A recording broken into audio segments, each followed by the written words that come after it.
this is our second Zoom Fuel Poverty Forum here in the East Midlands, so hopefully everything will go smoothly. I have some great technical support, thankfully. It's not reliant on me to press buttons and things, otherwise you'd all disappear. So for anybody who hasn't met me before, I'm Helen Carter. I work for National Energy Action.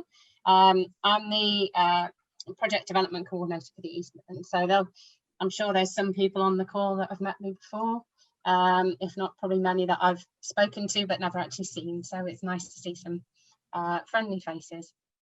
So we have, like I said, quite a diverse group of people on the call today, and a really interesting set of speakers. So hopefully you'll get a lot out of today. Just a couple of things. Everybody's automatically been put on mute. There will be chances today to throw questions at our speakers. Like I said, it is quite tight, so if we don't get a chance to answer your questions, then the chat option is there, so feel free to put questions in as we go along, and if we don't get a chance to answer them today, then we'll obviously respond to them after the session. We'll send out you know, sort of any of the questions that people have asked, along with the slides and everything else afterwards. So that'd be great. We've got speakers today. Hopefully you've all got an agenda. We've got people joining us from the Energy Saving Trust, from Bays. We've got Ellen Cooper Tideman, who's hopefully here from the Midlands Energy Hub. We've got a session from Switchy as well, and a chance, if we can, in the middle to do a bit of a breakout session as well, so you can all kind of get together and have a chat about some of the ongoing challenges, or you can just spend it moaning about COVID, which is what most of my conversations seem to be about with people at the moment. Like I said, everybody's on mute. Questions. There should be a little bit of time at the very end to do a very quick round robin if anybody has anything special that they want to kind of let people know is going on. But like I said, again, if you've got an update, you can send it to me and it can go out with the notes after the session. So with that in mind, I'm going to pass over to our first speaker, because like I said, we are a bit tight, and that'll be Amanda or Katie from the Energy Saving Trust. Hopefully we've got you. Yeah, well, we're both here, but I'm going to take on presentation duties, and Katie can tell me if I've got it wrong. I'm just going to share my screen. I'll hand it over to you.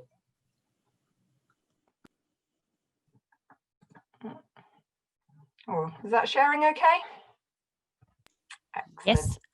Brilliant. Okay, just do that then. So, well, this is my first time at the East Midlands Forum, so thank you for inviting me. It's nice to see lots of people. Like I said, my name is Amanda Megson. I'm a development officer at Energy Saving Trust and working on the EST Energy Redress Scheme. My colleague Katie Revel is here as well. I'm unfortunately going to have to drop out possibly just after the policy update, but Katie's going to be around. So more than happy to take some questions at the end of the presentation, or if you've got any, put them in the chat and I'll try and pick them up. But you'll have all my contact details at the end, and like I say, Katie's around if you've got any other questions. Hopefully some of you have heard of the Energy Redress Scheme, and it is just a quick overview and sort of where we're at today. If you haven't heard of Energy Redress, then hopefully this will encourage you to find out a little bit more about the fund. So in terms of what it is, Energy Saving Trust manages the Energy Redress Scheme on behalf of Ofgem, and we collect and distribute payments from companies that are regulated by Ofgem, so often energy companies who possibly have breached rules. Because it very much depends on what investigations are happening and what's been going on, we never quite know how much funding is going to be in the pot. So we do review that on a quarterly basis, usually around January, April, July and October, to find out what's in there and then set a funding pot accordingly. It's open to all registered charities and housing associations that are exempt charities. I know that's quite narrow, and if there is any other organisations out there that are thinking, well, this is something that we might be interested in, we very much welcome partnerships. So, as long as the charity is the lead partner, other organisations can form a partnership and come up with a great project. It's just as long as the charity is the lead. You must be registered with Redress initially to be able to apply for funding, which you can do on our website, and the details will be at the end. So, and it is available to all charities and housing associations based across England, Scotland, and Wales. The priorities generally are around supporting sort of energy consumers in vulnerable situations, but we usually and often do run an innovation pot, which is more around energy consumers sort of in general.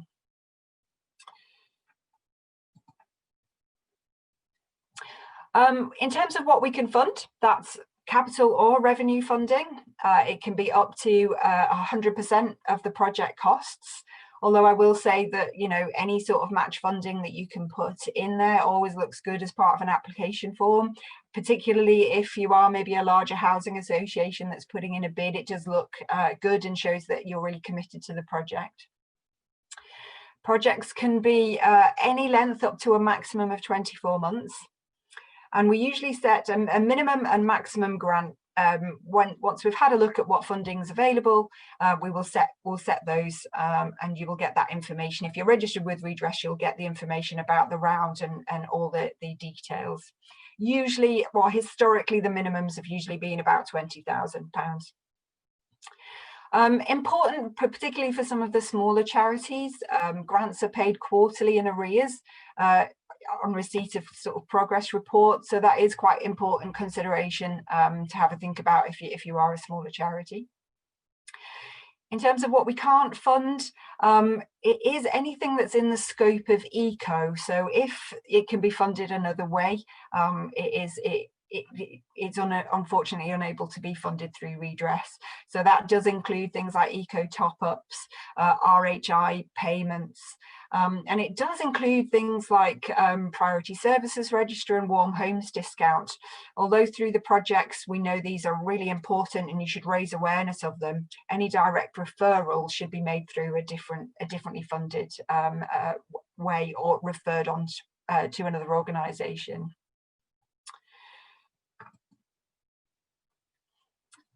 In terms of where we are right now, so round 9, which had about £6.5 million in the pot, that just closed at the beginning of November. So we're really busy at the moment assessing and shortlisting. Those shortlisted bids will be going to the independent grants panel, who ultimately make the decision in December. So we will be announcing the successful projects later on in December. Round 10 is likely to open in January. We're looking for projects to start around sort of April time. So if now this is the time to be thinking, if you've got a project idea, getting in touch, letting us know, talking it through with a view to the round opening in January and getting those applications in. So good time for looking for partners, project ideas, letters of support, things like that. We haven't announced the details of it exactly yet, so do keep an eye out for our announcements. We often have a small fund, a main fund, and potentially an innovation fund, so look out for those details. And almost breaking news, we do have a new fund on its way. It is almost imminent. I can't say really too much about it at the moment while the T's are crossed and the I's are dotted. But there is a new fund, so please do keep an eye out on all our social media channels and things like that, because we'll be announcing that very soon. The fund that we do have open right at the moment is the Crisis Fund. So we launched the Crisis Fund in a response to COVID back April, May time.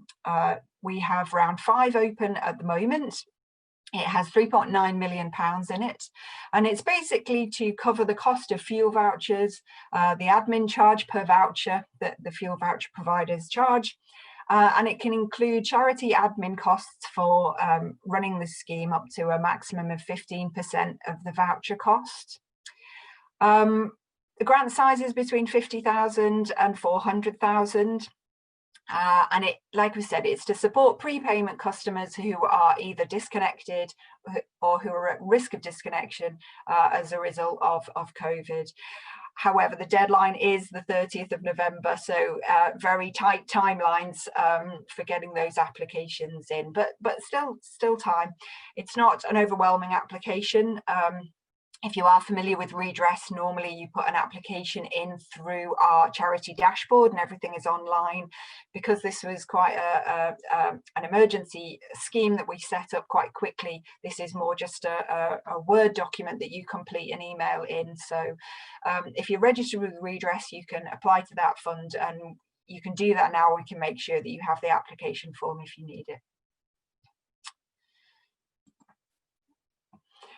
So I just wanted to take a little bit of time just to, if anybody is thinking about a project, or is maybe interested in applying in January, or that you've applied before and maybe not been successful, just a few tips and ways forward. Do bear in mind that a lot of the applications that we get are for advice projects. Which is great. We like to see that. That is this kind of work that's really making a difference to lots of people, and the kind of work that a lot of the charities on this call are doing. But if you can have a think about it, think outside the box. Is there anything that you can do in your application that maybe stands out from the crowd a little bit? So whether that's focusing on a bespoke target audience, or the way that you're interacting with them, or is it something a different kind of partnership? And do be clear about the benefits and the difference that your project will make. We know that you're working really hard on the ground and you have loads of evidence about what you're doing. You know how best to work in your local area. So just really demonstrate that within the application, and base it on the evidence that you've collected over the years, and show us that this, this is the right approach. Do you think collaboration rather than competition? We don't want to be duplicating anything that's already happening. So if you're planning a project, do make sure you've done the research and you know what's happening in the area, and make those links, make the project as holistic as possible. That's really, really important. So we've got lots of redress projects happening across the Midlands. So we have a list of all the projects that we have funded in our website, plus a map with where they all are, who they all are. So do have a look on the website and see what's happening. That's a good place to start. And you can be concise. I think a lot of people worry with funding applications that they've really got to include everything. It's got to be all in there. But if you can get your point across quite concisely, that's really good. So bullet points are appropriate. You're allowed to use them within applications. And then just do proofread it before you send it in. I think it's always good to maybe find somebody who isn't so familiar with the project that you're planning, and get them to have a read of it. I usually call them a critical friend, who can maybe really just have a think through and see if it makes sense, and just maybe that you're not assuming that we know more than we do. And of course, we always keep coming back to COVID, but do consider the impact of the pandemic on the project. Things are so up in the air, we don't know what's happening. Things are changing on a weekly basis. So we'll have to just presume that this could have an impact for a long period of time. And even if it's a 2-year project that you're planning, let's have a think about how the impacts on the project and what mitigation you can put in place in case it comes back or it's a lot longer lasting. Okay, so it is a quick run through, but do remember, if you're not registered with us, please do register. It's the website address is there. Read the guidance and feedback. There is guidance on there that was written so that as you're writing your application, you can refer to it literally from section to section, and it should help you write the best application that you can. Again, like I said, do research existing local support, and there is the particular page on our website which gives all of the redress projects and the map that I mentioned. It is good to follow us on social media. It's a quick way to find out what's going on with quick updates. So we're on Twitter, we're on LinkedIn, and I think we're about to be on Facebook. So keep a lookout for that. And just to mention, as well as the NEA shiny new website, Energy Saving Trust have also updated their website recently, and it's looking really great. Lots of real practical advice on there for people, really clear information. So do have a look at the Energy Saving Trust website if you haven't had a look at it for a little while. And do feel free to contact me. Like I said, if you've got time within the agenda, happy to take some questions now if there is any, or I can have a look in the chat in a moment. But feel free to contact me afterwards. My email address and mobile phone are there. We have a team email address, which makes sure that somebody is always available to pick that up. And again, there's our website details. So sorry, I hope I've kept to time, and that was a bit of a quick redress run through. And yeah, if you've got any questions, happy to take those now. You've got probably another 5-10 minutes if you need it for questions. So honestly, I think this is a great opportunity for anybody to kind of grab you and ask questions, because that's, you know, there's some really interesting stuff. I'm sure most of the questions would be, what's this new interesting funding that you have? But no, there's some really useful information in there, and it's great to get feedback on how to put these applications together, because it's not always clear the best approach to do it. So does anybody have any questions? Just stick your hand up, or it's a little icon I think that you can use to put your hand up if you need to. I see someone's got a question in the chat as well. Okay. Oh yeah, I've just seen that. How can we find which organisation in our area is successful? So whenever once the independent grants panel have made their decisions, and we go back to some queries, we usually make a formal announcement. So that goes out on our website and through our social media channels. And like I say, we list all of the successful projects on the website and put them on a map. So I think it's been about 120 odd projects that we've funded through about 100 different organisations. So yeah, there's quite a lot of projects running at the moment. I'm sure many of those organisations would be happy to share feedback as well if they have been successful with an application. It may be worth, you know, if I mean, that's absolutely worth doing. If they've had a successful application, then yeah, they can always go and speak to them about what they did, what they thought made the difference. But we're here as well. I mean, as development officers, Katie, we have a colleague, Paul. We're more than happy to talk through people's ideas. Obviously, ultimately, the decisions are made by an independent grant panel, but we can help guide people. So do give us a ring, even if it's just the nugget of an idea. Give us a ring and we can help talk you through. That's not a problem. And if you're unsuccessful, if a project is unsuccessful, we are more than happy to provide feedback, sort of bespoke feedback. So always make sure to ask for that feedback if you have been unsuccessful, because that can really help inform like a follow-up application.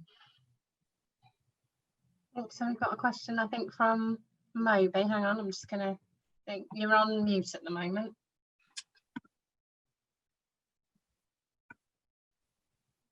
Oh, we can't hear you, Moby. Hang on. Can we? That's strange, because now I see the mute, but now it should be working now. Sorry, Moby, we can't hear you. I'm not sure what's going on. No. Oh, no. If you want to type it into the chat, it's like we can pick it up there. I've just seen there was a question that my colleague is just answered for me on the chat, but yeah, is it only open to third sector? Unfortunately, it is only open to registered charities and housing associations that are exempt charities. That is an Ofgem rule. We have fed back, that there are other organisations that possibly, could run these kinds of projects, but at the moment it is only open to charities. But like I said, if you want to form a partnership, that's fine. As long as the charity is the one that's registered with us and are the lead organisation, you can form partnerships. They go down really well with the Independence Grant Panel. They like to see partnerships. can you still not hear me? Oh, hang on, I think we can We hear can you now. very faintly. I'm not sure quite what's wrong. I know my computer's playing up badly. Can you hear me now? Very faintly, just about. You might have to shout, maybe. Okay. So I'm wondering whether if you're a not-for-profit community group like a residents association, can you do it in association with the local authority, or does it have to be a registered local charity? Because one of the issues we've picked up in our area of very small terraced housing is that we've got some people who are so scared they won't come out and do anything at the moment. And we just wanted to post in those sort of student polythene gadgets for, you know, putting secondary glazing onto their windows. Some of the old men in their little terrace houses that they've lived in for 60 years, we know they're very cold, but they don't respond to any approaches. And we wanted to just do something, posting it through the door so they don't have to talk to us, they don't have to fill in a form. But the only people who would really have the details or could maybe give us the backing to be able to do it would be the local authority. There isn't a local charity that would do an equivalent. I must admit, I didn't get a lot of that. I got some of that, Amanda. Hi, Moby.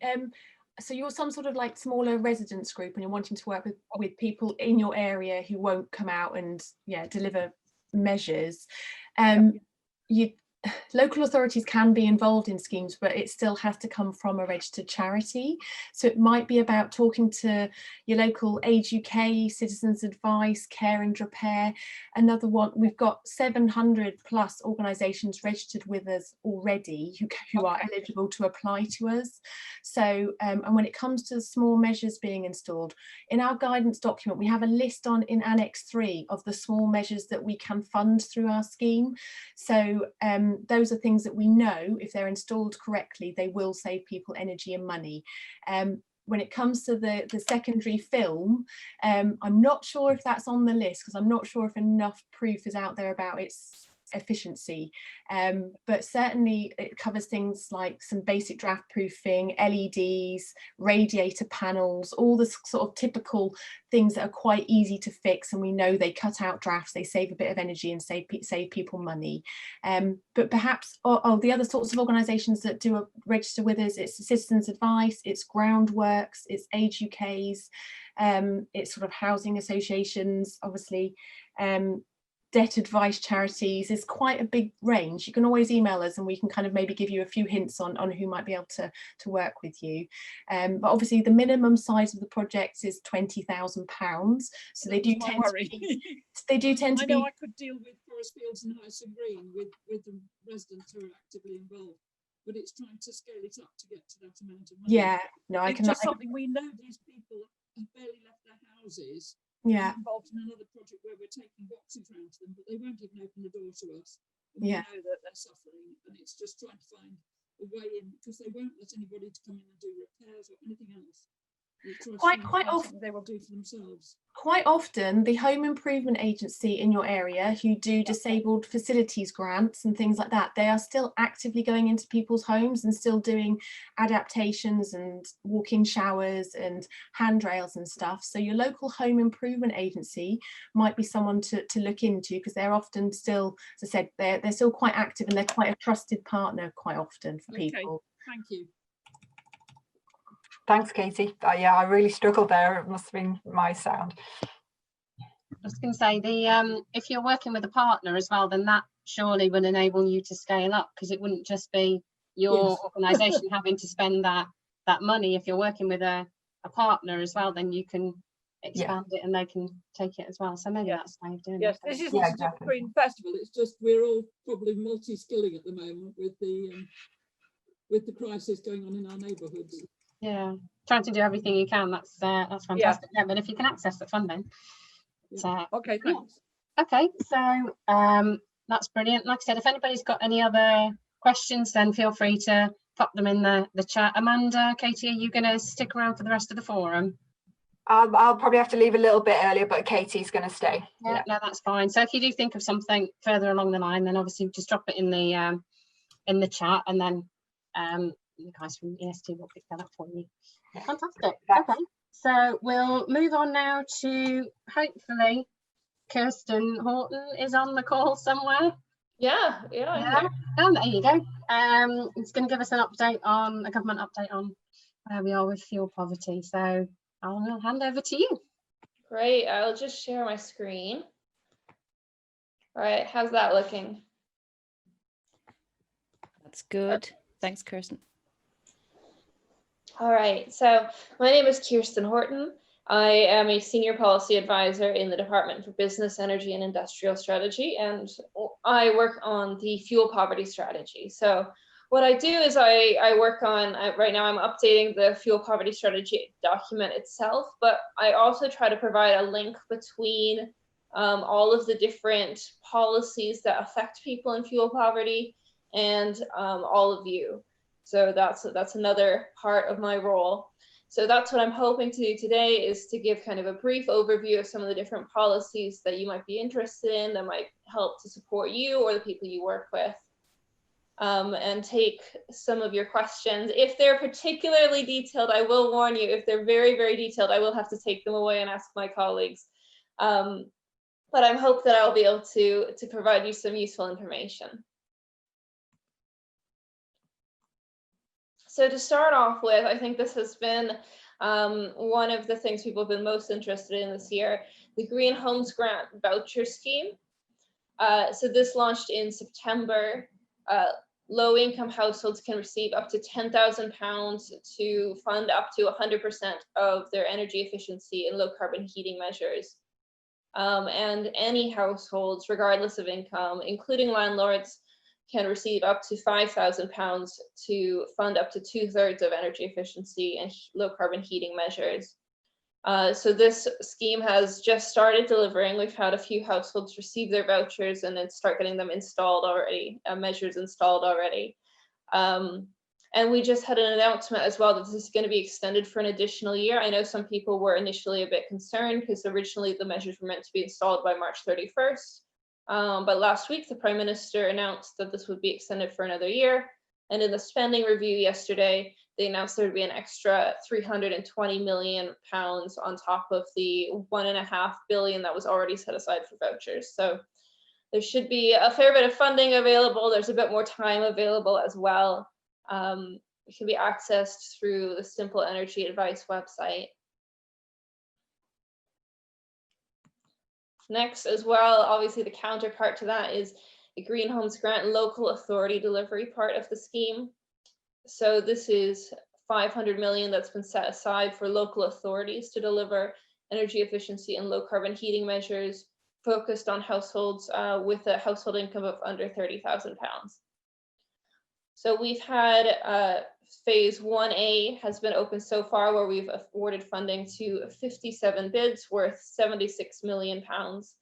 And I think Ellen's on the call, who might be able to talk a bit about their plans for their local authority delivery scheme I saw on the agenda. We've currently got phase 1B open for applications until the 4th of December. So if you do work at a local authority and you're interested in that, you have until the 4th of December to put in an application.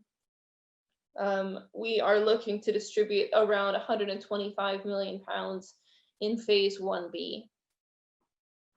And then next year, we are going to see phase 2 of this go forward. And that's going to be distributed locally through local energy hubs, working in partnership with local authorities. So this bit has been a more of a central application, but where we anticipate that next year is going to be through local energy hubs.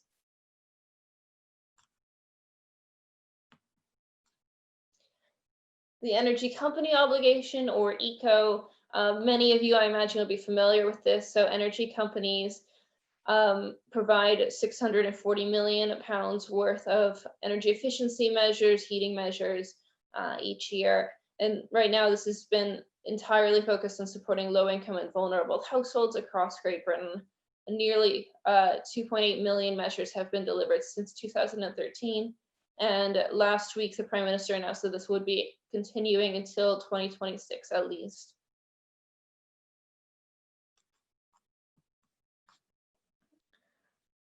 Also, probably worth saying a few words about standards in the private rented sector.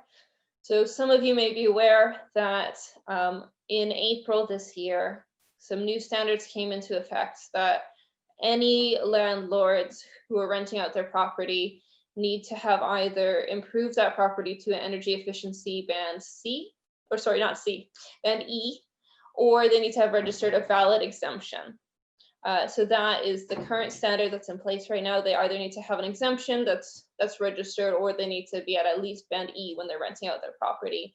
And right now we're consulting on going further with those. We're looking at potentially having landlords improve their property to band C or have registered a valid exemption.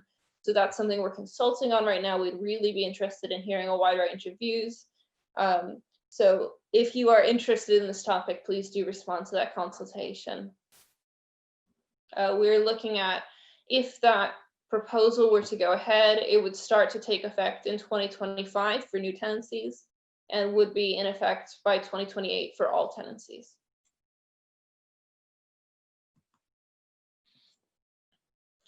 In addition, many of you may be familiar with the Warm Home Discount. That's a £140 rebate provided to more than 2 million low-income and vulnerable households every year. So pensioners who are receiving pension credit will receive that automatically, and people who are eligible for the broader group, this would be the time of year to apply for it. Energy suppliers have also agreed to support households affected by COVID-19. So if you are working with people who are struggling, their energy suppliers have agreed, all of the energy suppliers have agreed to be supporting people, to be providing emergency credit, to be more flexible than they may have otherwise been, and to try to work with people proactively to make sure that they are able to meet their energy needs, regardless of what their situation is right now. So we are encouraging people, if they are struggling, to speak with their energy suppliers. Just a couple of additional points from yesterday's spending review as well. One point that people may be interested in is we have a social housing decarbonization fund demonstration project right now. It's been going on this year. It's worth £50 million. At the spending review,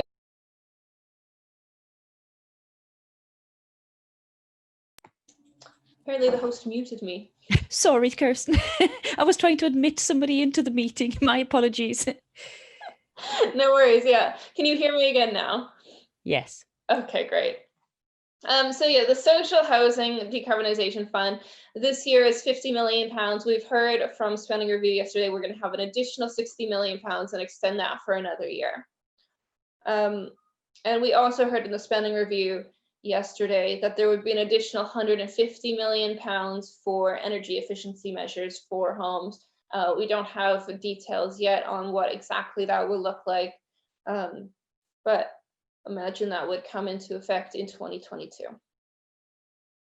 So a bit of a whistle-stop tour through kind of the various initiatives that are going on right now, but very happy to take any questions that we have right now. And I also have my email up here on the screen, so you're welcome to email if you think of questions on another day, or if I'm not able to answer your question right away. We do have, firstly, thank you. That's it's fantastic. It's great to know that there is so much support out there, and the government is finally moving towards us when it comes to dealing with cold homes and fuel poverty. I think it's fantastic. It's great to know that there's more funding coming as well, and great that the Green Home Grants is being extended. I think everybody was a little bit worried about trying to deliver by March. It seemed quite a steep mountain to climb, so it's great that that's going to be extended as well. We have got a couple of questions in the chat. So somebody, Jane asked, what was the announcement date for 1B? The announcement date, when will 1B be announced? Let me check with my colleagues on that. I know that the applications are closing on the 4th of December. It normally takes a couple of weeks for the announcement to be made, around a month normally. So I'm not sure if it'll be right before Christmas or right after Christmas. But if you'd like the exact date, just shoot me a message and I will happily answer that for you. Fantastic. Don Davis from Ashfield Citizens Advice said, we are struggling to get the Green Homes grant moving in our area as there are very few installers registered for the scheme. I've noticed myself, I've gone through the process, and actually there are very few registered installers, and the ones that there are have been so inundated. I had one that had 6,000 applications. They're only a very small local company. And I think the few that there are being overwhelmed. So are there sort of plans to get more registered? What's the... Yeah, so the situation with installers, obviously part of the goal of this program was to encourage more installers to scale up and to register with Trustmark. One thing we also saw early on is on our Simple Energy Advice website, you can search for a local installer, but early on we had a bit of a bug where you only saw local installers and you didn't see any of the national installers. So we've now fixed that, where you can see kind of the people who are willing to work across the country as well as your local installers, and I think that should help a little bit. But yes, we are still having installers increasingly register with Trustmark and hire new staff. So this additional year, I think, should make it much easier for everyone who's interested to be able to access it.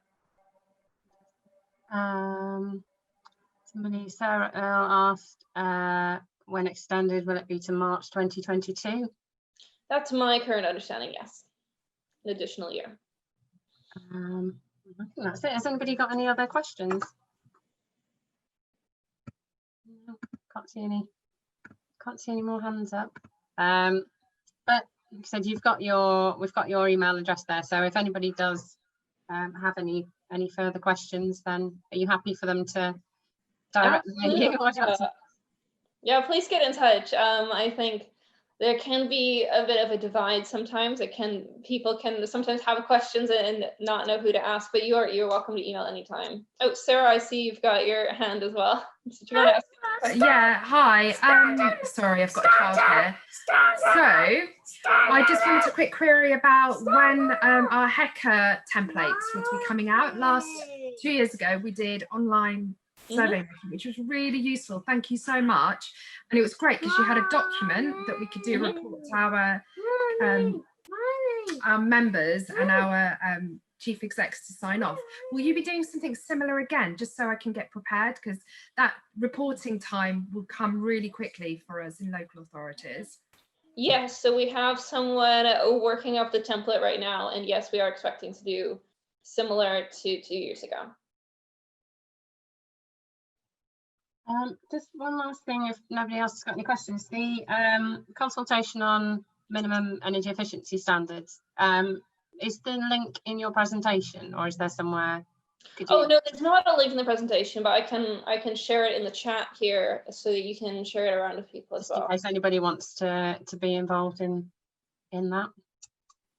Yeah, absolutely, great point. Fantastic. So if nobody's got any other questions, we are going to move into our policy update now, but we will be going back to the Green Home Grants delivery this afternoon, a bit later in the session with Alan Cooper-Tyman, so we're not quite done with that yet. But Matt, if you're ready, I will hand over to you for our policy update.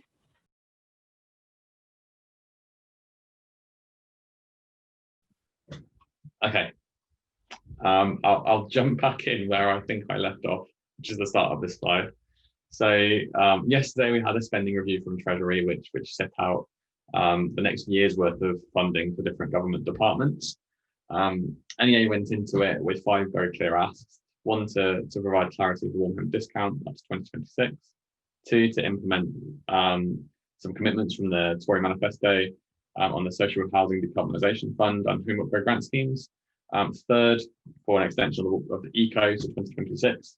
4th, to ensure that the Shared Prosperity Fund, which is the fund replacing EU structural funding, which will be run by the UK government, can help to end cold homes across the UK. And 5th, to extend that increase to universal credit of £20 a week that we've seen during the crisis. So we asked for those things when we thought it was going to be a longer spending review, and the Chancellor shortened it to a single year one. So while we didn't think we'd get all of them in full, we thought there was a good chance of getting many of them. And as you sort of heard from Kirsten, we didn't get an all home discount there, but we did get clarity on the first of that 5-year period, which is really good. On the two schemes, schemes were the first year of funding for schemes were announced, one on social housing and one more generally for poor households. And our belief is that they relate to the manifesto commitments, which is really good. Third, there was nothing in the Chancellor's statement or the accompanying document, but the Prime Minister did commit to extending ECO to 2026, which is fantastic. The Chancellor did announce the Shared Prosperity Fund and that it can be used to upgrade housing, which is brilliant. Unfortunately, this last one is one that wasn't talked about by the Treasury, how universal credit will work for the next financial year, but ourselves and other charities and interested parties will continue campaigning for that. So we've got quite a lot of those things, and yeah, fantastic to see continued commitment to energy efficiency in pure poor homes. Now on to private rented sector. So Kirsten talked about this briefly earlier.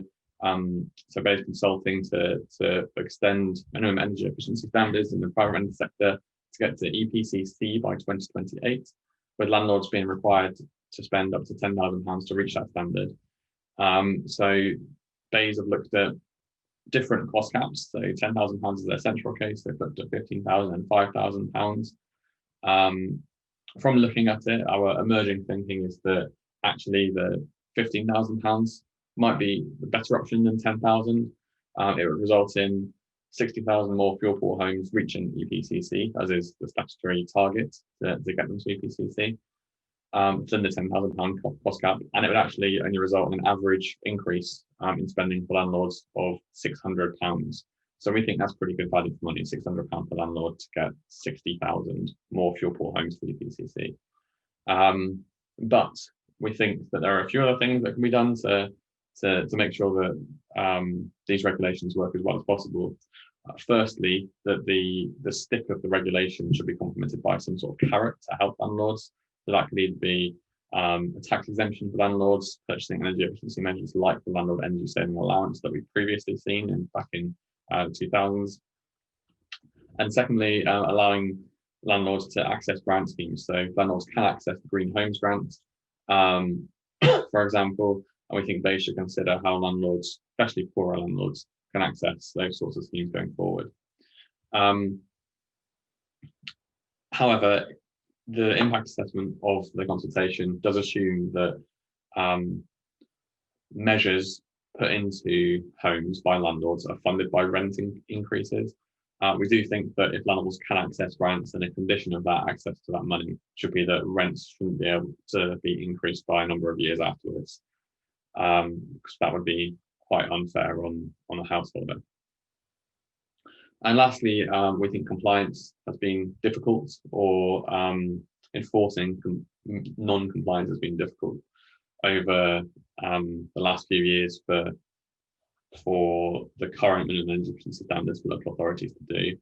We think that one of the fixes for that is better data infrastructure and a database of landlords and EPCs of their properties to help local authorities to enforce against the rules. BEIS do look at these sorts of measures in there, but they don't actually they don't look at it in sort of a whole hog of a big database like that. I do have a question which I'll address quickly. So how do you police rent increases? That's a really good question. It could be done potentially through that landlord database, which I just talked about. But yeah, that is an open question. It could be something that is part of the agreement that comes with a grant and is sort of more broadly policed outside of the enforcement of means.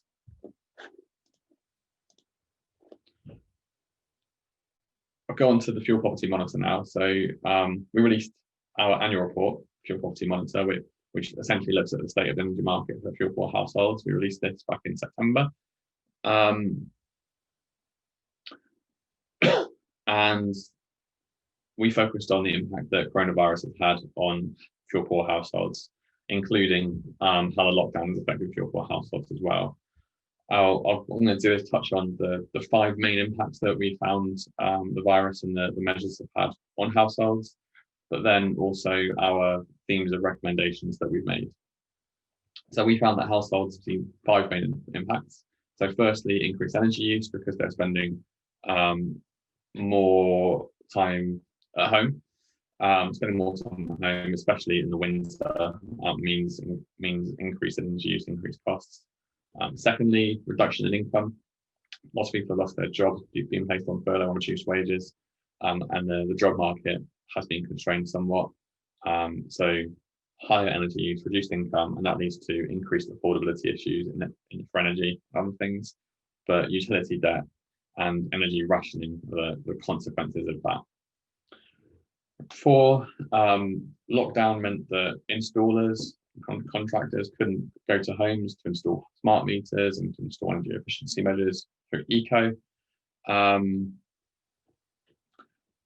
has a profound impact on households, specifically because of what's happened with lockdown as well, where prepayment smart meters have been really coming to their own. People not having to leave their home to go and top up, taking risks. And actually this winter with heating bill potentially being quite high, those energy efficiency installs having not taken place could have a profound impact. And 5th, while there was a decent amount of support available from energy suppliers after the agreement was made with BEIS to give that support, it was sometimes difficult for households to access. Very clear that was the case when households were digitally excluded or spoke English as an additional language. Because in the main support was communicated online and in English. So some of those households with different accessibility requirements didn't see all the support and weren't able to access it.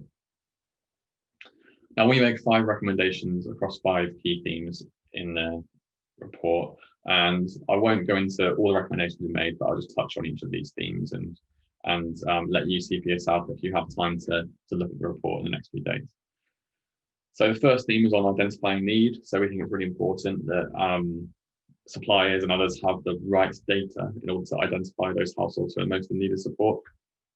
And that includes sharing of data across utilities for the PSR, across sectors for the PSR, between the government and utilities as well. So using the Digital Economy Act to share DWP data so that suppliers know who is in most financial need, but also we think there was some benefit in sharing some of the data from the shielding patients list so that suppliers could identify who was shielding to give them the support that they required. Secondly, raising awareness and communicating support. So just addressing the accessibility barriers that I've just talked about, using different languages, using offline methods of communication to help communicate support. Thirdly, supporting prepayment households. So prepayment households had a particularly bad time with lots of self-disconnections during that first lockdown period, and debt accruing as well for prepayment households as they access emergency credit and friendly credit and other sorts of things. So we've, within this report, asked Ofgem to accelerate their work on addressing self-disconnection, which they've done, and I'll come to that in a bit, amongst some other things too. Next, on addressing utility debt. So utility debt has grown significantly during the crisis, and we think there's a lot of steps that need to be taken to help that. And I'll go through in that water debt paper a bit later, so some of the more specific things that we're asking for. And last, addressing a hiatus in policy making. So government quite rightly changed their priorities over the summer to looking firmly at the coronavirus situation.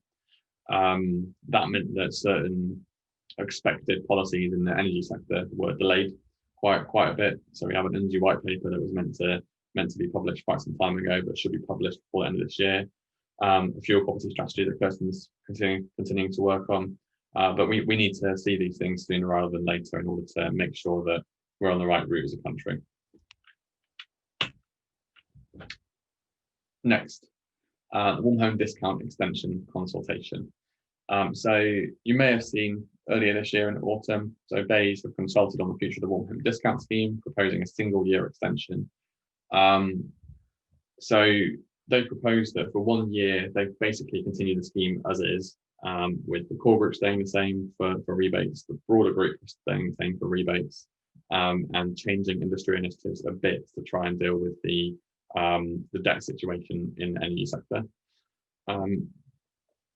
We've set out our views quite clearly on this. So given the timing of this consultation, we thought that it was appropriate to have a 1 year extension and not look at broader reforms, but that BEIS need to prioritise ensuring that the required legislation to secure the scheme for next year is expedited, so there isn't any delay in getting it in, or any delay in the new industry initiative projects to provide an energy advice and other sorts of advice to households, because delay can mean less people get help, basically. So that needs to be prioritised. And we still think that the future broader changes to the scheme need to be there in the future from the year 22-23, and that is to make sure that the whole of the broader group get an automatic payment, because at the moment only some of the broader group get the payment and they have to apply for it, and it's a bit of a lottery. So that needs to be accelerated and has to come into place as soon as possible. And last, those changes to industry initiatives that basically increase the provision for households to clear their debt need to be considered very carefully. So they essentially trade off some of the energy advice, debt advice, benefits advice, and other things like that for money for debt clearance. We don't think that's necessarily good value. We think that specific benefits advice is really, really, really valuable, and can result in life-changing amounts of money for people. Clearing debt often stems the flow for a bit, but actually doesn't solve the problem for householders. So we want BEIS to be very careful about the trade-offs that they make within the industry initiative scheme. But overall, we think that it's a good thing that it looks like we will have a scheme for next year, which is a little bit in doubt. As I said before, one of the things we're asking from the Fuel Poverty Monitor was for Ofgem to introduce new rules for suppliers regarding prepayment meters and debt and self-disconnection. This is work that they've been doing for 2 years. And finally, we have a decision from Ofgem that as of December the 15th, they will change license conditions to help householders who do self-disconnect. So the new rules that they're putting in place will mandate suppliers to identify prepayment meter customers that self-disconnect. So those households that do self-disconnect will be known to their suppliers, and if they're known and they're known to be vulnerable, suppliers will have to act to give them support. Mandate suppliers to offer friendly, emergency, and additional support credits, which is what you may know as discretionary credit. That's basically top-ups for struggling households. They don't mandate minimum amounts for those support mechanisms, but that they have to be offered. Now you may be thinking that lots of suppliers do offer these at the moment, and that is true, but there are suppliers who don't offer these things. So it's great that all licensed suppliers will have to offer these to their prepayment customers. NEA did campaign for minimum amounts. They used to have a standard across suppliers. Ofgem took the view that they didn't want to be too prescriptive with this one. So no minimum amounts, but just that they have to be offered. The most important change that Ofgem made is this last one, which is integrating ability to pay principles for all debt in the market into the license. And that ensures that suppliers have appropriate credit management policies and guidelines, make proactive contact with their customers who are in debt, understand an individual customer's ability to pay, including the amounts they are able to pay per week or month, setting repayment rates based on that ability to pay, so making sure that their debt collection procedure is based on what a household can afford. Then ensuring a household understands the arrangement and monitoring the arrangement after it's been set up. And if there's a failed repayment in there, re-engaging with the customer to make sure that they can still afford that and going through that process again. So we think that will have quite a profound impact on repayment rates. And we've seen some suppliers go early on this before the license changes in December. And the experience that some of my colleagues have had with this when talking to suppliers has been really good. So we're really happy with this change in the rules. Overall, this is really good. Ofgem obviously have more to do on self-disconnection, especially with smart meters and the sort of support that you can offer through smart meters. But for the moment, this is a big step forward. Lastly, my colleague Jess Cook has done some work on debt in the utility sector. So she leads our work on water poverty, but she's been looking at the landscape of personal debt in the UK. You can see the report on the right hand side there.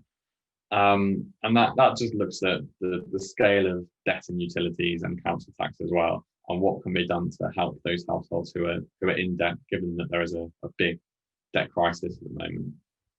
So we make 5 recommendations really. Firstly, that breathing space legislation that is due to come in May next year, which offers a bit of respite for people in debt.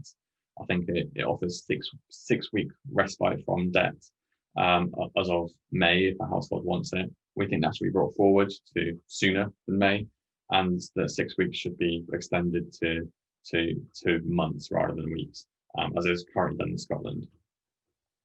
Secondly, that the government should make contributions to payment matching schemes. So currently, water companies are doing this with some of their most indebted customers. Energy companies are not. They're in a bit of a different situation to water companies with their finances, but we think the government should be able to make contributions to help clear debt, and that'll be quite targeted on those who are least able to afford their debt repayments. Thirdly, those ability to pay principles that I've just articulated in the energy sector, we think that they should be implemented across all utilities and across the whole of the UK as well. We think that's best practice and should be sort of available to everyone across all their bills. Fourth, those things I've talked around data sharing and identifying households. So data sharing between utilities, between sectors, between the government and suppliers.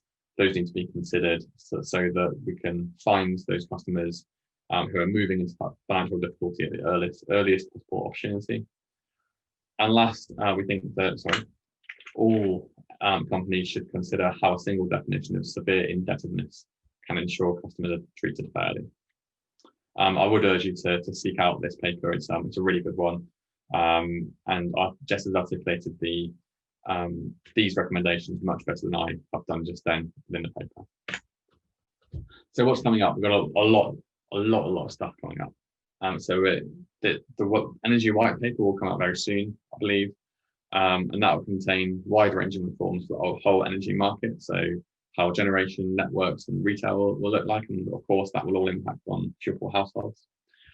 We have a decarbonising heat and building strategy from BEIS relatively soon, which will set out the strategy for decarbonising our homes, and that is obviously very important for those in fuel poverty. We have, as Kirsten talked about, a new fuel poverty strategy coming up, following on from the consultation last year. The infrastructure strategy was actually just released yesterday, and that includes some priorities for reaching net zero. It does sort of defer a lot of decisions to the decarbonising heat and building strategy, but it's good that it talks about energy efficiency for fuel poor homes in there as one of the things that's a priority in terms of infrastructure. We'll also see Ofgem's final determination for gas networks, which one determines how much they can charge their customers between 2021 and 26, but also how much money they can in turn spend on helping vulnerable customers in that period, which is of course very important and make an excellent contribution to ending fuel poverty. And the more money they get, the better it is. And the Treasury are doing some work on net zero, and specifically who pays for us to get to net zero, how is it paid for through tax and through energy bills. We're expecting that interim report sooner rather than later now, and that's a really important one, just to ensure that fuel poor households aren't sponsoring inequitably the transition to net zero, and to make sure that the transition is as fair as possible. So lots and lots going on, lots has happened, lots is going on, and we're going to be kept very busy over the next few months. So that is my presentation. I'm going to have a look at the questions now and see if there's thanks for that, Matt. There are a couple of things that have popped up. I think John asked about whether fuel stats were available on a local level. Yeah, they are. So I can put it in chat. We haven't put it in the monitor, but what we've done is we looked at it as a national level and a nation level, but the government do publish statistics on a sub-regional level. Now I will just post that. Another question from Katie. Should suppliers be forced / encouraged to refer people onwards for benefits or debt advice? So I think it's in the license that that when they identify someone who is vulnerable and someone who looks like they might benefit from those sorts of things, that they should be referring into to that sort of thing, but not that they should pay for it. So often there is funding from industry initiatives and Auckland Discount to offer those things. I don't think they can necessarily refer them to their own schemes. But yeah, there are provisions in there, but there's definitely a lack of funding, I would say, is the main issue. Amanda asks, how can we offer fuel vouchers for those in need, for those paying on receipt of bills and direct debit? That's a really good question. Because there's always support available for people on prepayment meters, which there should be. But sometimes people who are on credit meters who pay by direct debit are struggling just as much, and there's less support. So when I talked briefly about payment matching schemes, and so one of the things that we want government to do is essentially that to help people clear their debt, not through fuel vouchers, but through helping people directly clearing debt agreements with suppliers to reduce the level of people's debt. So we think that Fuel Direct could be a mechanism for doing that. So supporting Fuel Direct with additional payments, and that would probably primarily help prepayment customers again. But yeah, it's a really good question. How do we better support households in receipt of bills and use direct debit? I'll go and have a think of that. But if anyone else has any thoughts on that, that would be really useful. Are there any other questions? I'm just having a look, see if nobody's got their hand up. Anybody want to? There was one more question there, which I'm afraid I'm not sure I can answer. So how do we offer fuel vouchers to individuals living in supported accommodation with one single online payment method? I don't know, I'm afraid. But if anyone else does know, I'd welcome that. I might have to get back to you on that one. Yeah. Sorry about that. We'll read through the questions afterwards, and any we don't address, we'll pick up.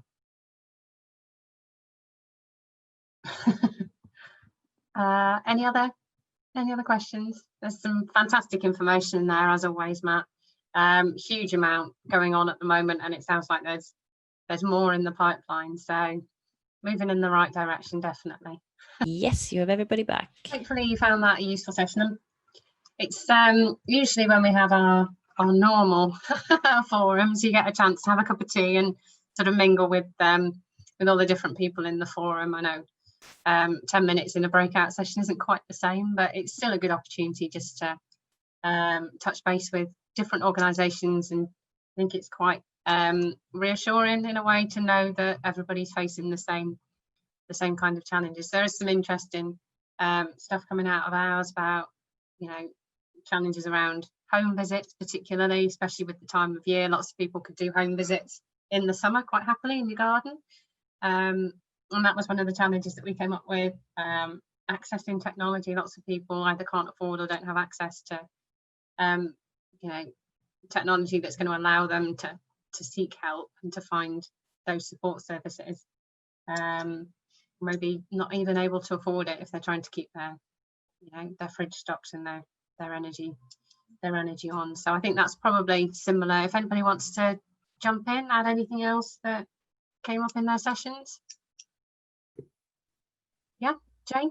Hi, I'll feedback from our session, which is quite really interesting. But the theme along different people from local authorities through to the independent people offering advice was that it's a way of how to communicate, because we've been able to having to adapt through obviously not being able to get the referrals through, and being able to communicate with those people in a different way. The market pop-ups have been stopped again, and reverting to like leaflet drops potentially.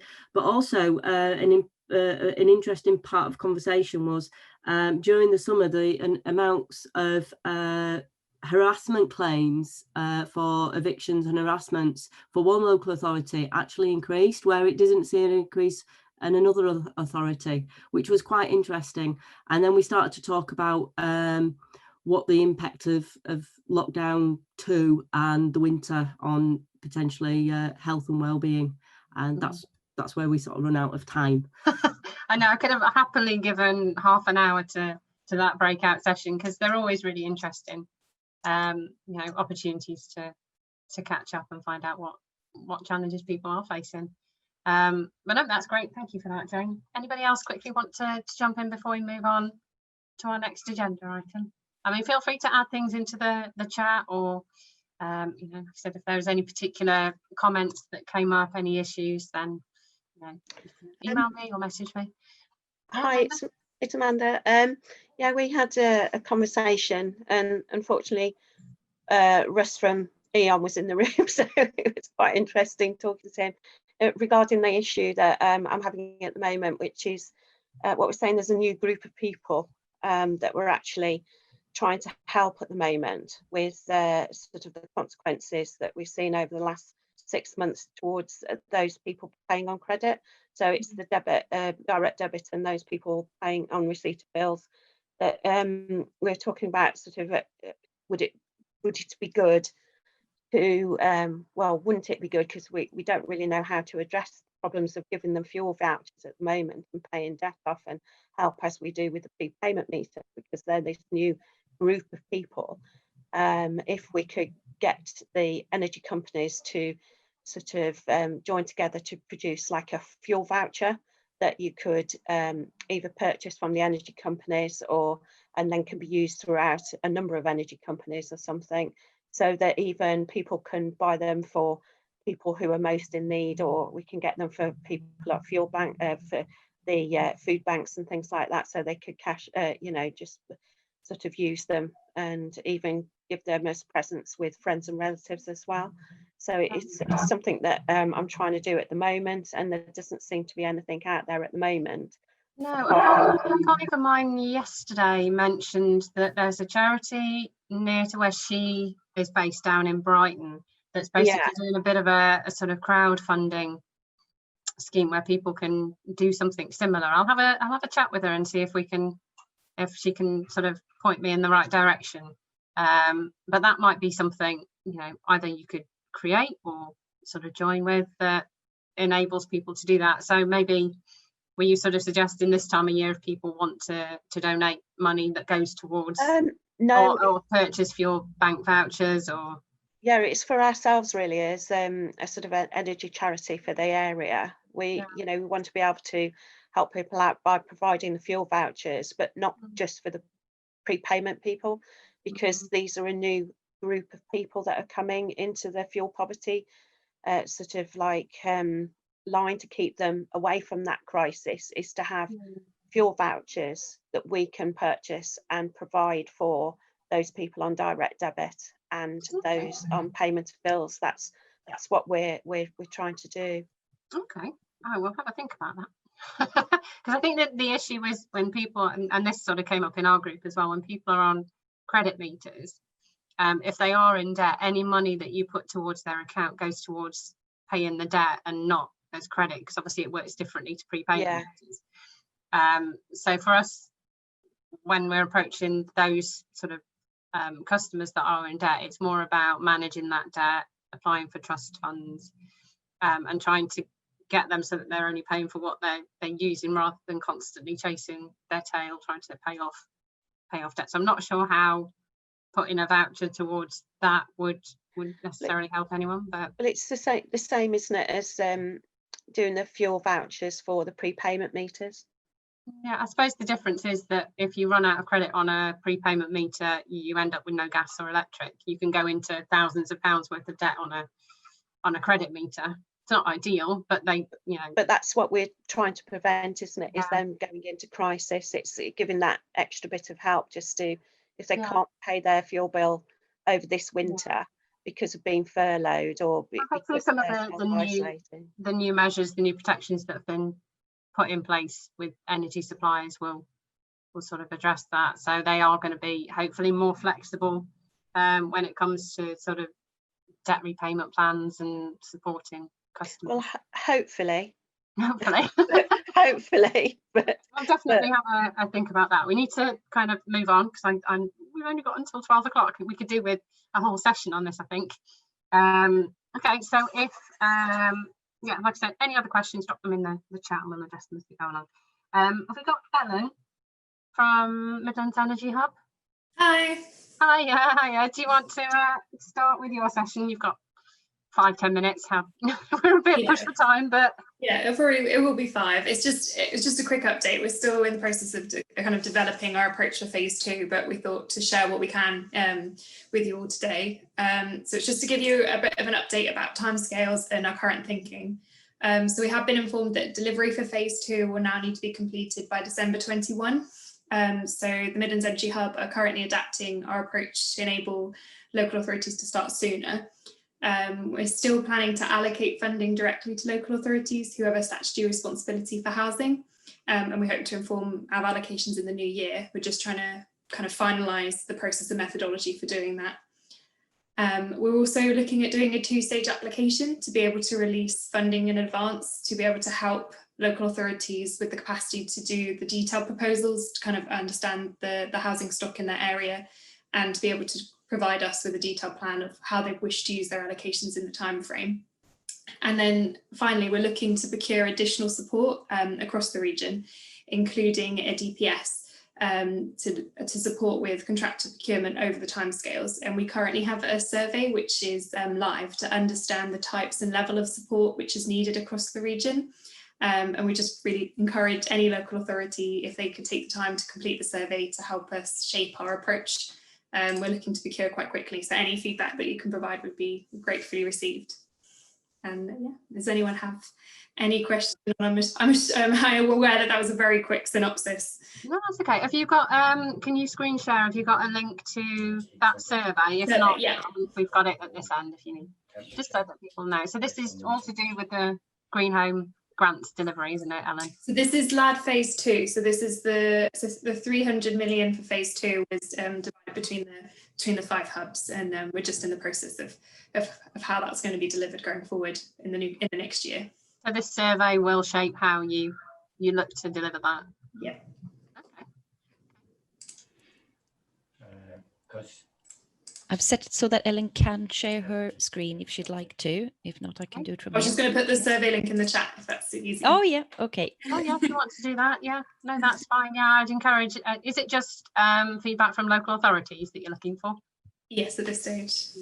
So I think we've probably got a few local authority people in the session. So yeah, feel free to either complete it yourselves, or if there are colleagues or the people within your authority that you think you need to wave it under their nose, then I encourage you to do that. So there's lots of homework from today between the ME's consultation and that delivery plan as well. So lots to be looking at. That's great. Did anybody have any questions for Ellen on that? No. Fantastic. Thank you very much for that short and sweet session. That's great. That's got us back on track again. Right, we're going to hand over to Jane Elliott at Switchy, who I think has got an interesting case study for us from, I think, are you there? Hi. Hi, Jane. Yeah, and so I'm just going to share my screen. I'm actually co-presenting with Helen Langley today, so I just want to introduce Helen as well. Helen's from Dudley Metropolitan District Council. What I want to actually cover, just bear with me. Yeah, so that's Helen. If you can't spot her on the Zoom screen, and myself. So what I'd like to be able to do this morning is just cover really quickly what Switchy is, and just talk about our partnership with Dudley. Helen's going to go through the absolutely great work that her team have done using Switchy during lockdown 1, some of the initiatives that we're actually going to be looking at next. and hopefully we're going to have plenty of time for Q&A, although we're running out of time on the session anyway, but so please feel free to ask something, put anything in the chat window if need be. So a little bit of really quick whistle-top story about Switchy. It's specifically designed for the UK housing sector. It's a smart heating control as well as a sensor control. We work with only housing providers, and there's two elements to what we do. We work to help residents reduce fuel costs through smart heating control. We provide them with digital inclusion and obviously help to work towards increase health and well-being. For landlords, we actually provide some remote data analytics to help understand how their properties are performing. There's and offer other services around that in terms of messaging and capabilities, which you'll see in some of the work that Helen will cover. But for Switchy, our vision is more to help transform landlords, help to manage their properties, and using Internet of Things, what people hear as Internet of Things and technology in a way which makes it quite simple and easy to do for our residents. So that's just give you a little bit about Switchy in the background. How it actually works is a smart heating control. The thermostat that would be on the wall, it's actually not just used as a thermostat, but it's actually got 5 built-in sensors. As well as those heating controls, you've got light, motion, heat, humidity, air, and obviously the temperature. It doesn't rely on Wi-Fi, so this is where it really, really blends well for people who live in rented homes. It uses the same sort of technology as your mobile phone using GSM technology, and we pull information back, that sensor information back to present to landlords that they can use and we share that information once it's analysed with them. And we work alongside them to actually use that for their benefit. And it might be for early detection of condensation, mould and damp, or other initiatives. But that's it in a nutshell. I'm not here to talk too much about that, but I'm going to hand you over to Helen now. And she's going to give you a little bit of more insight in the campaigns that we've been working with them. Thank you, Jane. So I'm Helen Langley. I work for Dudley Council's Energy Advice and Warm Homes team. Just a bit of background at Dudley. We own our own council stock. We've got about 22,000 properties, including 25 high-rise. 2 years ago, we were successful with some European regional development funding to install replacement heating boilers and heating systems in our most lower rated properties. As part of the bid, we had to install a new innovative measure that would support one of the purposes of the funding, which was to reduce energy consumption and help those in fuel poverty. And that's when we came across Switchy. So the plan is to install 5,000 across our properties, and today we've installed 500. From a landlord's point of view, the Switchy provides a council with not only a way of remotely monitoring the efficiency of a heating system, but it also has the added value through real-time data to monitor the performance of the property and identify those properties that are likely to have problems with, say, damp condensation, damp mould, those maybe that are being underheated and those being overheated, but also to provide a digital communication tool to communicate direct with our residents.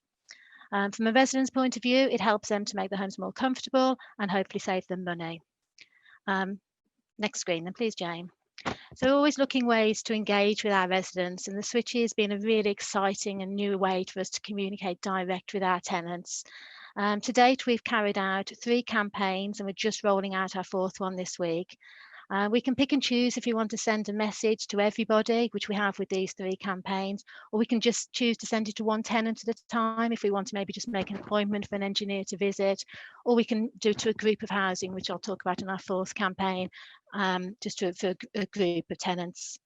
So the first message was very early on, and we were learning where best to try and locate the Switchy. Initially, we were putting them all in the hall, but what we're finding, the council housing in Dudley are very tiny. They've got a very small hall. They've got a radiator in the hall, and actually, the tenant was setting their thermostat to 18. He was reaching that temperature far too quickly, and their living room was still cool.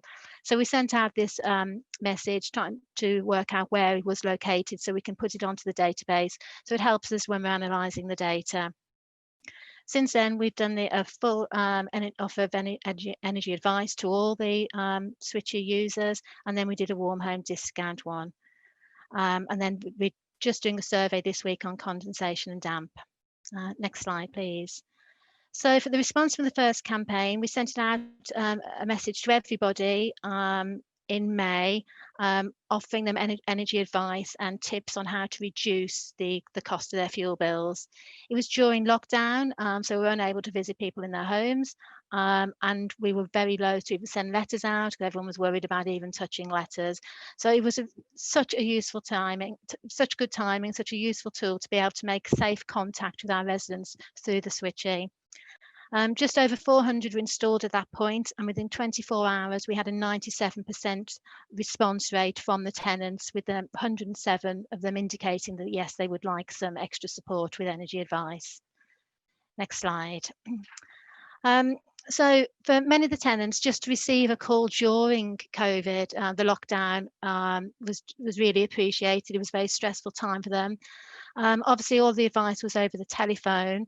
But the really useful tool was because we could go actually into the switchy database and have a look at the dashboard to get a picture of the tenant before we even called them up, to find out and look to see how they're using their heating system, what temperature they're setting their heating at, do they use a timer, do they just use it randomly, and if they have a high risk of condensation. And that was really useful to give us a picture. I'm sure most of you find when you phone people up, they go, yes, we're fine, we've got no problem, yeah, our living room's really warm. But we'd be able to turn around in some of the cases and go, well, actually, no, we can see you're not using your boiler. So that was really useful to know. So with every call, we give lots of energy advice and tips to reduce their consumption. We try and talk them through every room at a time, really get them engaged and talking with us. So go through a room at a time and ask them to explain what appliances they've got in there, how they use the room, so we can give them lots of tips on how to reduce their usage. We do price comparisons and switching tariffs, warm home discounts, priority services register, and water meters. It's also important to the local authority that we support all our residents to live independently in warm, safe, affordable homes. So for every household, we also carry out a full needs assessment, which incorporates their health, their mobility, well-being, and finances. So you can see from the list of support services that we refer into, we cover the property, so we can pick up things if they're having any problems with any repairs or maintenance, pick up any insulation needs, or and check that their smoke alarm's working properly. We talk about their health conditions. So if anyone's got a health condition, we check that they're able to they're managing their condition, they're managing their medication, understand what the medication is for, and what they're taking it for, and are they taking it on time. And then also we promote the flu vaccination, and hopefully very soon we'll be promoting the COVID one too. We then go on about them, discuss about their mobility. All our energy advisors are qualified, trusted assessors, so we can prescribe low risk equipment. So things like walking sticks, shower chairs, raised toilet seats, grab rails, that type of things. Then we also look at their finances. We fill out all benefit application forms if we've established they're entitled to a benefit they're not getting. And then we also work closely with debt agencies. Well-being is also quite a big important area, and particularly during this lockdown, it was very useful to be able to support a lot of residents who were struggling to cope during that first initial lockdown. We do a lot of work with loneliness and isolation in Dudley, and we ask standard questions to try and establish if someone is struggling, and so we can refer them on to buddy services and buddy schemes, telephone befriending, that type of thing. And then also, particularly during COVID, there's a lot of support regarding mental health. We discuss and provide exercise sheets for everybody, depending on their age, different sheets, making sure they do they sleep well. So we give lots of advice on sleeping and also eating healthily too.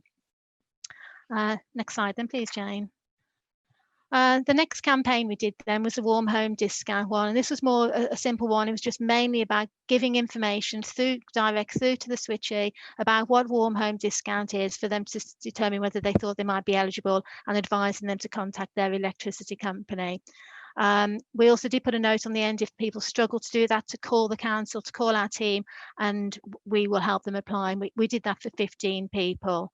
So there was an 82% response to that survey, and obviously we saved hopefully about £2,100 we got for that doing that campaign.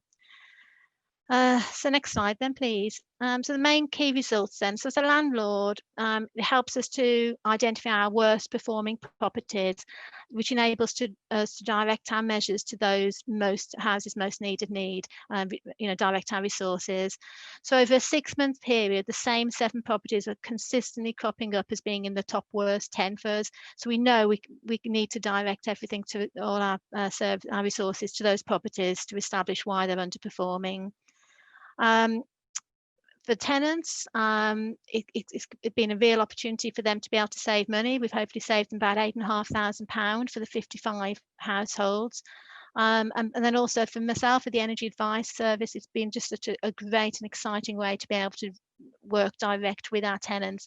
And obviously, when we get up to 5,000 being installed, there's just so much more opportunities for us. Next slide. So Switch has recently been doing some data analysis of all these Switch installations they've got across the whole of the UK, not just in Dudley. So they've compared the lockdown period, so when everybody was at home in March and May, through to March to May this year, compared to the same months in 2019. And we saw there was quite a sizable increase of 24% in absolute humidity across all properties. So bearing in mind that during those periods, the weather was really good. Most people were out in their gardens, they were opening their windows and doors, and the absolute humidity weather overall decreased by 2% over the same period. So that kind of really rang alarm bells with us. And what are we to expect over the winter when everybody is obviously going to be inside more? We're not going to be opening our windows and doors. So what we straight away now has just rolled out this week a survey. Next slide then, please, Jane. So we can immediately act on this information, this data that Switchy have come up with. So we can send out a survey to all our Switchy, sorry, not to all of them. We've used the data, the Switchy, to identify the highest risk properties that have got a Switchy installed, those most at risk from damp and condensation, and we've sent out a survey to those properties. So we've asked them, are you having any problems? Can you see any signs of damp and mold? If they answer yes, then how significant is this? And if it's significant, we're then offering them a phone call to follow up with our advice on how to try and reduce this. So we'll be giving lots of advice to identify those properties to reduce their condensation, but also it'll be a chance for us to find out if there's any insulation measures or extractor fans we can put in as well to help. So moving forward, we've installed about 500 so far, so we've still got quite a way to go. It's only the start for us. We want to make full use of all the data and functionality, and have much smarter ways of working across all the teams in the council to support our residents and to support our repairs and maintenance teams. So the sort of things we'd be looking to do in the future is to be doing testing of boilers in, say, autumn time. So we can do this remotely through the Switchy. So we can do this probably, August, September time before people have used their heating system. So we can rectify the problems rather than at the moment. As soon as we get a cold spell, everyone phones us up, the boiler's broken, and they can be waiting weeks to get repaired. If we could do remotely and test them all, we can then got plenty of time before the cold spell to get anything sorted. We want to try and use it more for appointments. So we have a lot of wasted visits where we go out to tenants and there's nobody in. And using the Switchy data, we can work out when a person's most likely to be at home, and then we can use the messaging tool to make the appointment and to remind them about that. But also, all our tenancy support teams will be really useful for them to be able to see the data, so they can try and identify those most residents that really need the risk, most at risk and from the cold and likely to be in fuel poverty. So anything else, Jane? Have I missed anything?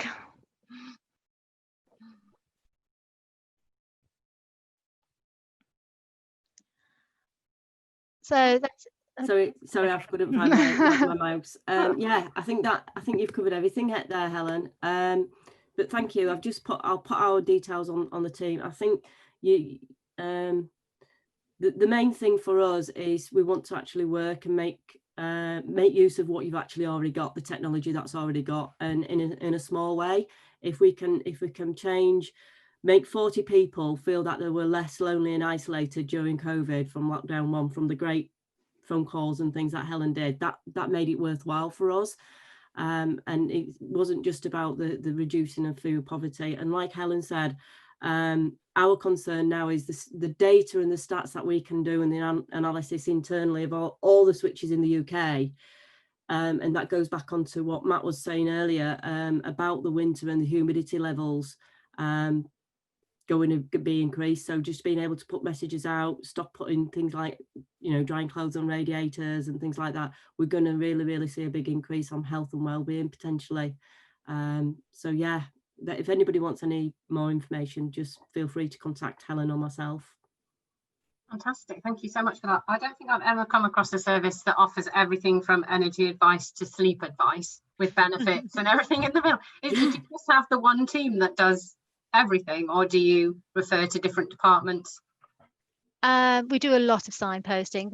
The energy advice team actually sits within a home improvement service, so we are a home improvement agency dealing with adaptations across all 10 years. So we're very much used to covering residents' full needs. But things like the exercise and the sleeping, that's something we would all do ourselves. Wow, that really is a comprehensive service. That's fantastic. We've got a couple of questions in the chat. Let me just have a look.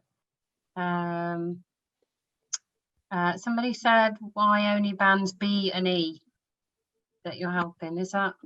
No, it was it was the EDRF funding was specifically targeted at low EPC rating. So they got some Dudley MBC managed to secure some funding for heating replacement programs band E or below. So that's where the switches are being rolled out to start, you know, obviously alongside a new heating system. They're using E or below, but it's a 5-year boiler replacement program ultimately, so potentially 5,000 or more properties ultimately. Sorry, I'm just reading through. Somebody asked about the what alerts the tenants to the message on the switchy. Jane, you responded with the small light flashes. So have you come across any tenants that have sight or hearing impairments? Are there any adaptations that you've made for those customers? It's just a small light that would flash when they've got messages. I've got my messages. So if you have somebody with a sight impairment, there's no volume, there's no sound card at all in the switchy device. There's no sound card whatsoever in it. So if you have got somebody with visual impairment, it wouldn't necessarily be able to read the messages and change the text. It's just a fixed message, sort of the font size of everything. Are there any plans to do sort of potentially? We've got some, but not necessarily put sound in those, but we can change the way that the lights flash potentially for that. We don't push this as a necessary thing, but people can actually link it to their smartphone. So we're looking at exploring, it'll be later next year now, whether we put the messages also on the resident app as well. That's something that we're actually exploring in that respect. It's joining up on these different bits of technology. Yeah, but we don't want people to have technology to be able to benefit from being able to reduce their heating bills. Basically, that's what we're quite conscious of that. So we don't want that one to drive the other. If that it's just giving people an option if they're unable to see the information on the device, that they have a way of still accessing it.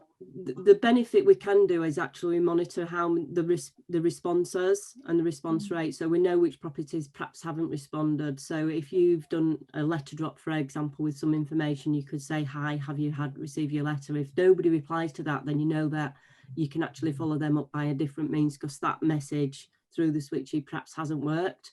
So it may be that it might be a phone call for somebody who's got visual impairment. We don't know that. We don't know who those residents are at the other side of the switchy side of things. So it's we're talking to the household rather than the individual property person. Okay. Hopefully we'd pick that up when we're actually installing it. Hopefully the engineer would pick up if they've got, you know, sight impairment, so that we could make a note on our records to contact them differently. Okay. Has anybody else got any questions? Anything that isn't in there? Got any hands up? No. No, I think that's, unless anybody's got any questions, like I said, just, you know, send them over if you do. I think we've got your contact details, haven't we, Jane and Helen, so people can contact you directly if they need to. Yeah, so it's on the PowerPoint. Okay, brilliant. Well, thank you for that, and thank you to everybody else for coming along and for talking at our forum today. We are slightly, a couple of minutes over, but with technical issues and everything else today, I think we've done really well. So again, huge amount of advice and information that's gone into today, like always. It has been recorded, so we will send out the link to that. I think, Nina, will it go on the website as well? Yes, we'll get a link up to it from the YouTube, and Brian will do that, but he has a lot on, but we will let you know when it's finished. And I think we'll share out the slides as well, if everybody's happy for us to do that. And then if you do need to go back, there's contact details in there as well. So that's brilliant. So thank you again for everybody coming along. Just a quick reminder, there are those consultations. We have Fuel Poverty Awareness Day tomorrow, so there's going to be lots of activity on social media. There's going to be lots of things going on, so keep an eye out on that.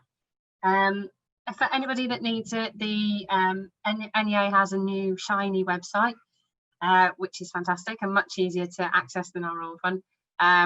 We have a whole range of training, webinars, full training courses that are online now. So if you or any of your colleagues are interested in any of that, have a look on the website. It's easy to find now, and get yourself on that. That's fantastic. So thank you again to everybody. I'll wrap up there. Let me know if there is anything that you want to feed in from any of the discussion groups, or if you have any questions, then obviously just get in touch with us and we'll feed that out for you. Right, lovely. I'll let you get on with your day. Thank you very much for joining, and hopefully we'll see you in the new year.